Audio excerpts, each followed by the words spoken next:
Muslim ticket was not for religious dominance, when in actual fact, the tickets, both nationally and at the state level, were for Islamic dominance.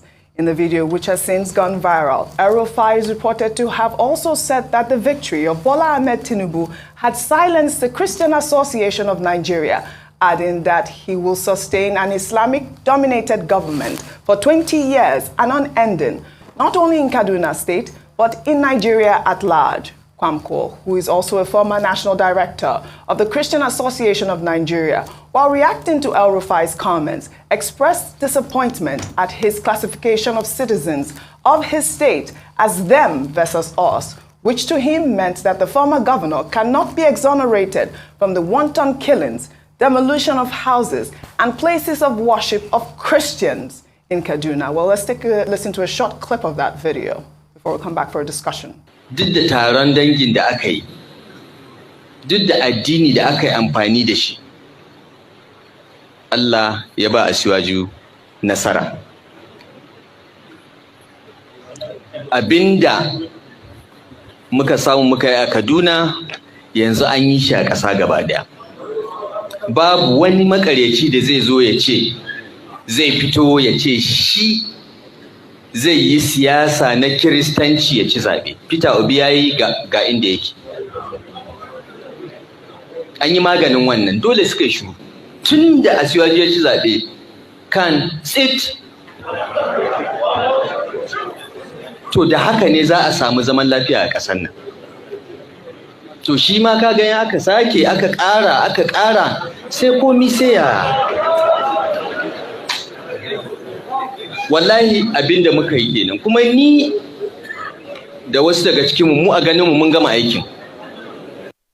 This has caused a huge debate on social media as well, but let me take a tweet before I take your comment.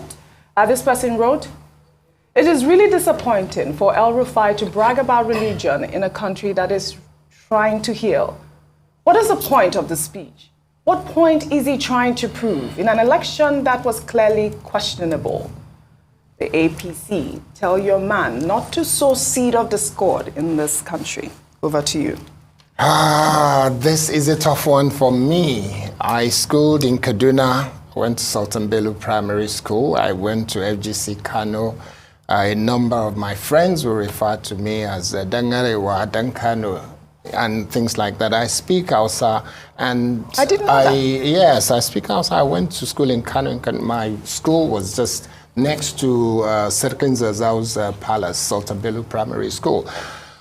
And when I look at this, when I listen to that tape, I am just praying, please God, let Malan Nasiru come out and say, no, this was doctored, that this is not him, this is not true. Yeah, I waited 2 days to take the story. I've been waiting for that to happen, trending. But it hasn't happened. And I will reach out to him at some point over the next day or two, because I've known Nasir Rufai from the days when I was living in England. I came back in 2011, and I still say I know him fairly well. This is the same man that has a Yoruba man as his spokesperson, Muyiwa Adekaye.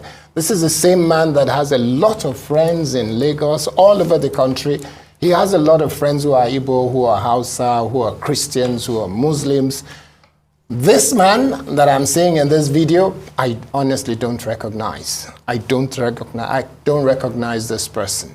I don't know what has happened. I don't know the reason why he will speak in this way or say this kind of thing. I am hoping that this is not a man who has been extremely pretentious, who has been behaving in a way that made everybody believe that he's a different kind of person. So this is not someone that I honestly recognize. It's condemnable. Everything he has said in this video is condemnable. And I'm hoping he will still come out and say it was misinterpreted or that's not what he said. But if this is what he has said, this is condemnable, is despicable, is not acceptable for anybody in public office, anybody outside of public office, no matter what you do. You cannot say things like this and be taken seriously as somebody who has been involved in so many things that have shaped the future of Nigeria, and somebody who has a level of influence and capacity to really shape the future of this nation. This is not acceptable behavior. These are not the kind of words that you would expect from someone like him.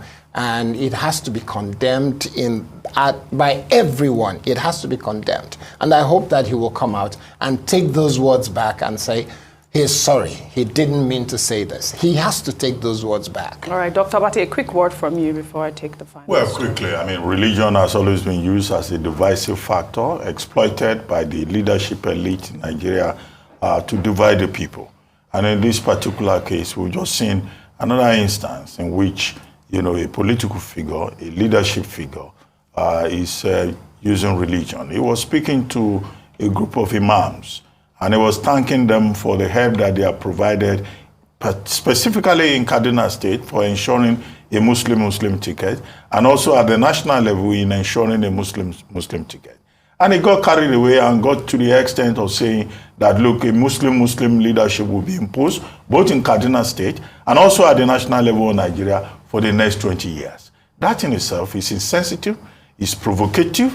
It doesn't show enough intelligence. Even if, you know, Nasir Rufai says he's a very intelligent man and that he's going back to school to acquire more knowledge. Well, of what use is knowledge if it is not applied with wisdom, with sensitivity? Absolutely. You know, I think, you know, what he has done here is very disappointing, given the opportunities that this same country has given him, given the kind of exposure that we see on his resume, you know, to now descend to the level of, you know, saying, you know, Muslim ticket, those Christians, you know, those playing Manichaean politics, a binary Manichaean approach to politics, which I consider very primitive and retrogressive.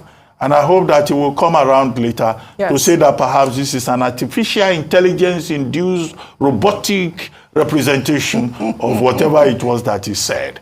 But if he doesn't take it back, well, you know, many people will be disappointed. Absolutely. That, this is the situation. Like his good friend here, Coyote. Well, all right. We'll take our final story. Nollywood actress Iyabo Ojo has been trending on social media after she tackled the Lagos state government on the tax levy she received from the Lagos